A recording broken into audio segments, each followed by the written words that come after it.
I've pointed out a couple of times in this lesson that when you create files, you should save them before you add images or links because your files need to stay in the same relative location for your links to work when you publish your site. But if you ever get in a situation where you want to move files and folders around after you've created them, you do have that option. You just want to make sure you do so in the Files panel. So notice here I now have Snow Dog, Index, Cats, and 3 images. Let's assume that I'm about to add a whole bunch more cat pictures to my site and a whole bunch more pages about cats. And I'd like to better organize it than just having lots and lots and lots of files in the same folder. So much like you might organize files and folders on your hard drive, you can create subfolders or subdirectories and save files within those to help create better structure on your site. But here's the thing to be very careful of. If I diminish Dreamweaver here, and I come back out to the folder that has all of my files in it, if I back up a moment here, you'll see I have my images folder and I have these 3 files. If I make a change here in the Files menu of my operating system, and it doesn't matter whether you're on a Mac or a PC, if you make any changes outside of Dreamweaver, you risk breaking those links. So if I change the name of one of my images, like cat.jpg to cat2.jpg, and I come back over to Dreamweaver, now I'm using the Alt-Tab key on my computer to bring Dreamweaver back. If you're on a Macintosh, you can use Command-Tab to do the same thing. Now if I go to that cats page, look, no cat picture. Because although it says cat2 here, when I select the image, look at this. In the Images folder, Dreamweaver is looking for a file called cat. And because I didn't make that change in Dreamweaver, it can't find it.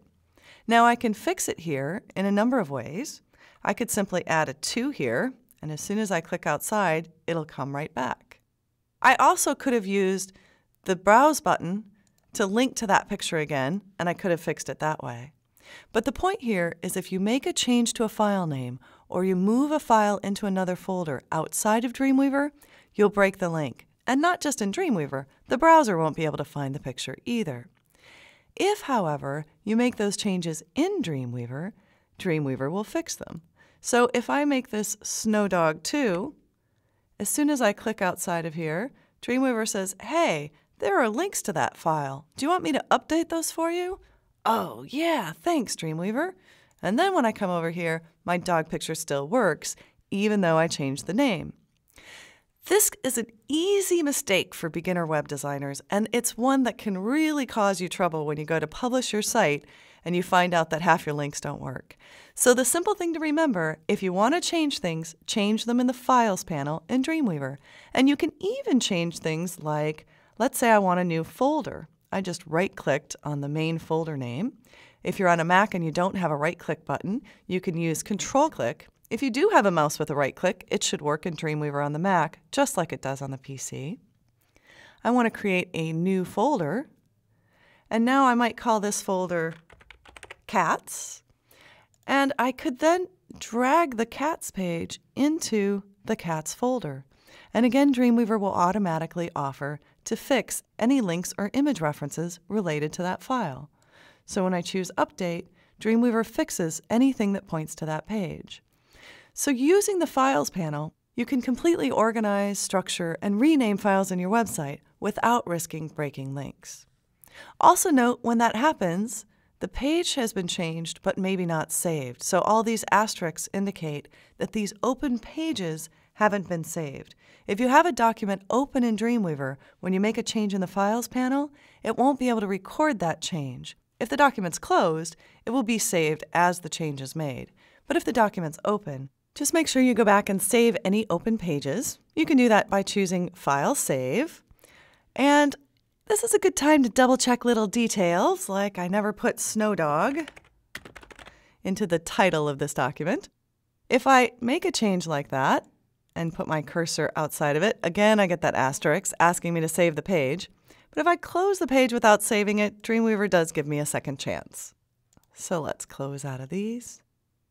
Ah, we moved it, didn't we? So let's make sure that Dreamweaver knows where we want it.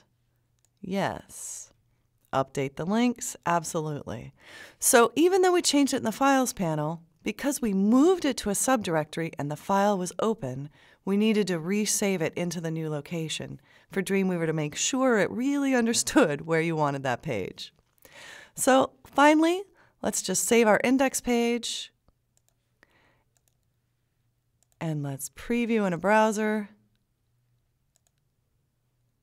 And we have a cats page, a dogs page, external links, and an email link. And they all still work because we made all those changes in Dreamweaver. That concludes your quick introduction to creating a very simple page and a very simple site in Dreamweaver. I've been trying to teach my cats to do this for years, but you know, they're really kind of useless when it comes to web design. If you have any better luck training any of your pets to develop websites, please, I want to know about it.